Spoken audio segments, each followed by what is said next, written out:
All right, Isaiah 8, let's call this one Refused, as Isaiah is going to give Judah more information about the future of Israel, the northern 10 tribes, and their partnership with Syria, and the way in which those two nations that are threatening to invade Judah are actually going to have the tables turned on them in this irony that shows Judah as the little brother that seemed to look up to Israel, and Syria now being threatened to be invaded by them in this chapter that seems to break down into roughly 3 or 4 sections. The first one using a metaphor out of Isaiah's own family and the birth of his son, whose name I can't pronounce, but that birth is going to represent the timing of the clock that is running on Israel and Syria. That description seeming to go from verse 1 to about verse 4. Verse 5 going on to talk about the tool through which he will pass judgment on Israel and Assyria, but Israel and Syria. Assyria being the nation that he is going to use once again to bring judgment on those two. As he will go on to talk about the way in which God will provide a refuge, particularly for Isaiah, but seeming to draw back on that time in Israel's history where Goshen was a land of refuge within Egypt as God brought the 10 plagues. And so even though he is specifically warning Isaiah that even though things are going to get pretty shady around him, God will provide a cover for him or a refuge for him. This may be a metaphor of things that God has done in the past when he carves out a refuge for his people, even during days of judgment, something we'll see in the Revelation as well. But he is then going to go on to talk about a very interesting question where in verses 19 on through the end of the chapter, Judah is going to seem to have gone so far astray that they are actually asking the prophet to help them get answers from the witches. Verse 19 showing God warning Isaiah, and when they say to you, inquire of the mediums and the necromancers who chirp and mutter, should not a people inquire of their God? Should they inquire of the dead on behalf of the living?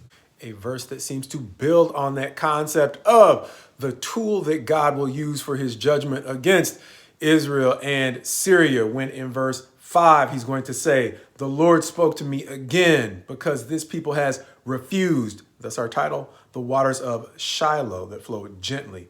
And they rejoice over Rezin and the son of Remaliah.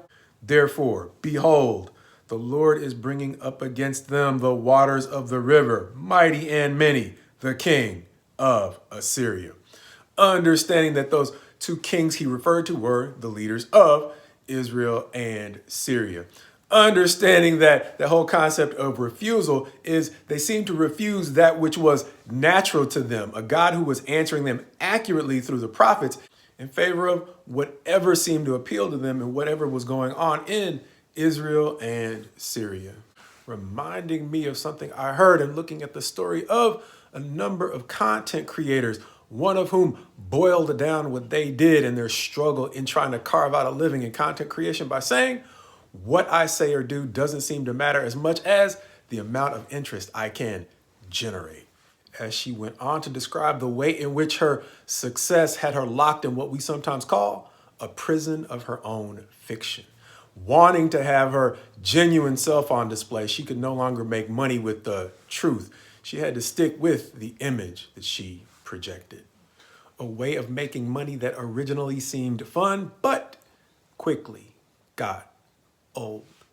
And on the other hand, wasn't really giving her followers much more than a series of momentary distractions. Likewise, chapter 8 seems to describe a period in Judah's history where they refused the good counsel God was giving them through Isaiah's prophecies in favor of the packaging and quite possibly the popularity of whatever it is that Israel and Syria had to offer. Those who they once seemed to look up to, who were now about to turn on them, quite possibly because they looked up to them without regard for their actual character. And so chapter 8 seems to describe the way in which, before God judges his people, he's going to judge those that they never should have been looking up to.